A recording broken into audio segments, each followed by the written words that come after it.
नमस्कार, मैं हूं आपके साथ अभिषेक पुंडी। देश की सियासत में इस वक्त तूफान आया हुआ है। किसान सरकार से सीधा टकराने के लिए जेसीबी, पोकलैंड मशीन, बुलडोजर लेकर हरियाणा पंजाब के शंभू बॉर्डर पर तैनात है। 4 दौर की बैठक हो चुकी है और 5वें दौर की बात चल रही है। लेकिन 5वीं दौर की बैठक में कुछ हो, इस बात की उम्मीद बेहद कम नजर आती है, क्योंकि जिन मांगों को लेकर किसान प्रदर्शन कर रहे हैं उन्हें मौजूदा वक्त में पूरा करना सरकार के लिए बहुत मुश्किल काम है। यही कारण है कि किसान करोड़ों के ट्रैक्टर मशीनों के साथ बॉर्डर पर तैनात है। लेकिन कथित किसानों के आंदोलन को कमजोर करने के लिए केंद्र सरकार ने एक जबरदस्त प्लान तैयार किया है। केंद्र सरकार ने गन्ना किसानों के लिए 8% गन्ने के रेट में बढ़ोतरी कर दी, मतलब 25 रुपए। केंद्र ने इस फैसले से एक तीर से 2 निशाने साधने वाला काम किया। मतलब एक तरफ यूपी, हरियाणा, कर्नाटक, मध्य प्रदेश, महाराष्ट्र के किसानों को सीधा फायदा पहुंचा दिया गया। इससे पहले भी सरकार ने गन्ना किसानों के लिए 20 रुपए बढ़ाने का काम किया था और 25 रुपए अब बढ़ा दिए गए। मतलब लोकसभा चुनाव से पहले सीधे तौर पर 45 रुपए का तोहफा किसानों को दे दिया गया। तो पहला निशाना तो केंद्र का यही है कि किसानों को सीधा फायदा पहुंचा दिया गया, जिससे लोकसभा चुनाव में बीजेपी को फायदा मिलना तय है। दूसरी तरफ जो कथित किसानों का आंदोलन चल रहा है उसमें मौजूदा वक्त में सिर्फ पंजाब के किसानों की भागीदारी है। हरियाणा के किसान भी अब धीरे धीरे निकलने लगे हैं, लेकिन वो बॉर्डर पर ही रोक दिए गए। यूपी में भी राकेश टिकैत ने ट्रैक्टर पर चढ़कर रिहर्सल करके दिखाया, लेकिन वो अब तक इस धरने में, इस आंदोलन में शामिल नहीं हुए और उनका कहना है कि अगर जरूरत पड़ी तो इसमें शामिल हुआ जाएगा। लेकिन इस प्रभाव को कम करने के लिए सरकार ने बड़ा फैसला लिया। पहले एक बार सूचना एवं प्रसारण मंत्री अनुराग ठाकुर को सुनिए। आज का पहला निर्णय भी जो सीसीए से संबंधित है, वो गन्ना सीजन, जो आगामी गन्ना सीजन है, उसके लिए जो मूल्य तय करने का निर्णय किया गया है।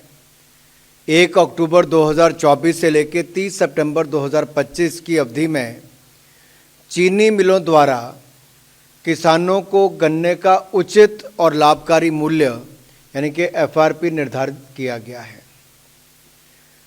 जैसा आप जानते हैं, सीएसीपी, कृषि लागत और मूल्य आयोग, ये इनके द्वारा गन्ने की उत्पादन लागत, अन्य बाय प्रोडक्ट्स जैसे कि गुड़, गन्ने की खोई इत्यादि की बिक्री से प्राप्त होने वाली राशि और उसमें प्रॉफिट जोड़ के कितना उसका दाम तय होना चाहिए वो तय करती है। इन सब फैक्टर्स को ध्यान में रखते हैं और वर्ष 2024-25 के लिए 340 रुपये प्रति क्विंटल मूल्य निर्धारित किए जाने का निर्णय किया गया है। पिछले वर्ष यानी कि 2023-24 में एफआरपी जो था, जो इसकी उचित मूल्य था, वो पिछले साल 315 रुपये था, जो बढ़कर इस साल 340 रुपये प्रति क्विंटल कर दिया गया है। ये 340 रुपये प्रति क्विंटल का मूल्य चीनी की लगभग 10.25% रिकवरी के रेट के लिए मिलेगा और प्रति 0.1% एक्स्ट्रा रिकवरी पर 3 रुपये 32 पैसे प्रति क्विंटल का अतिरिक्त प्रीमियम मिलेगा। अनुराग ठाकुर का कहना है कि पूरी दुनिया में गन्ने के दाम सबसे ज्यादा भारत में दिए जाते हैं। पूरी दुनिया में खाद के दाम बढ़ाए गए, लेकिन भारत में दाम नहीं बढ़ाए गए, बल्कि 3 लाख करोड़ रुपए की सब्सिडी किसानों को दी गई। दूसरी तरफ मोदी सरकार में 18,39,000 करोड़ रुपए एमएसपी पर खर्च किए गए।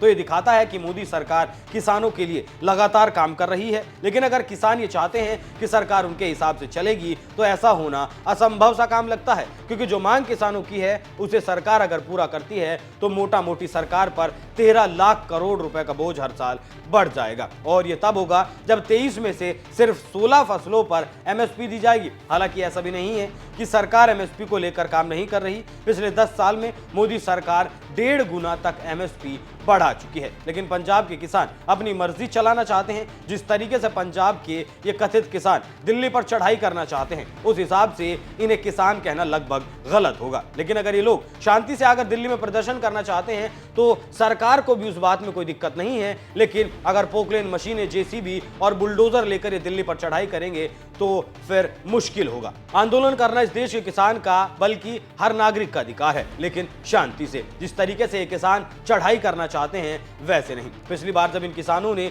दिल्ली पर चढ़ाई की थी, उसे देखकर तो किसानों को मशीनों के साथ दिल्ली में घुसने देना खतरनाक हो सकता है। वैसे आप केंद्र के इस फैसले से, जिस तरीके से केंद्र ने गन्ना किसानों को राहत दी है और उन्हें फायदा पहुंचाया है, उसे जाहिर तौर पर यह किसान आंदोलन कमजोर होगा। और कथित किसान जिस तरीके से दिल्ली पर चढ़ाई करना चाहते हैं, उस पर आपकी क्या राय है? अपनी राय हमें कमेंट कर जरूर बताएं। नमस्कार।